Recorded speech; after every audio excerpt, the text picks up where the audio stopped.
Hi, this is Brandon from Watches on You. Today we're here at Wixon Jewelers in Minneapolis, Minnesota, taking a look at a watch that I've wanted to review for a very long time. This is the Tudor Black Bay P01. And again, we're here at Wixon Jewelers where this watch is available on sale brand new for $4,000. And now, without further ado, let's jump into the review. So as I said, this is a watch I've wanted to review for a very long time. When this came out a few years ago, I was very skeptical, to say the least, about the design, and I just wanted to see what it looked like in real life. I tend to never really judge a watch before seeing it in person because with watches like this, and particularly high-end watches, they often look much better in person, and this really is no exception. I'm still not completely sold on the design for myself, but it looks a lot better in person, so if you were at all interested in this or skeptical about it, I would encourage you to check it out in person.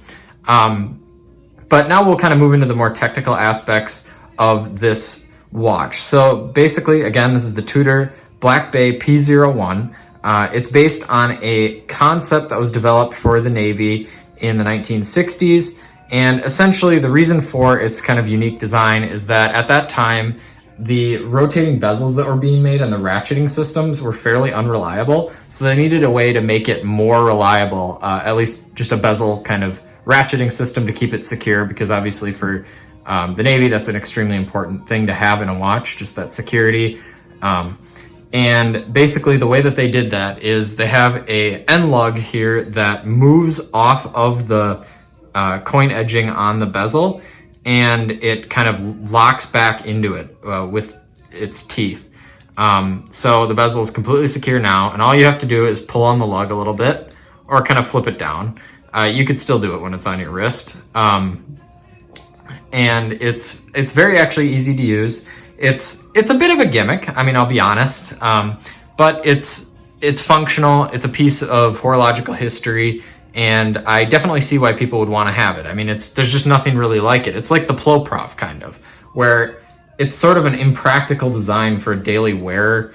Although I would argue that this is much more practical, but it's still something that's very unique. It's definitely a conversation starter, and I think that's the type of people that want to buy this watch. I've spoken to some of the people here at Wixon, and they've said that they're getting some really, really heavy watch collectors interested in this watch collectors that are interested in things that are many more multiples the price of this watch, but just due to its unique design, this is something that they want to have in their collection, and that's definitely who I see wearing this watch. I mean, it would be difficult to argue that this would be kind of your only watch. I think that you'd want something a little bit more subdued, but if you have a collection, this is something that would be an interesting addition.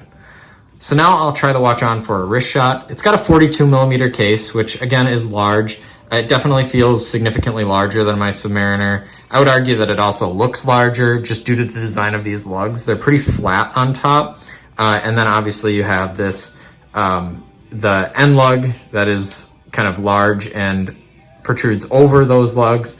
And it is a large watch. It's still very comfortable. It feels very similar to just a normal Black Bay on the wrist. And that's kind of why I said that this is a little bit more practical than a Ploprof. That feels huge on the wrist. It's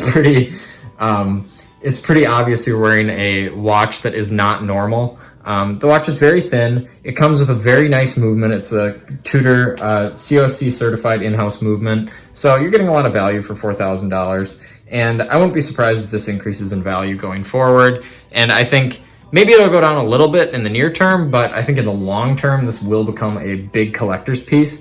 Because again, the original version in the 60s was a very, very limited model. It was a prototype, and not really something that's that widely available to the general public.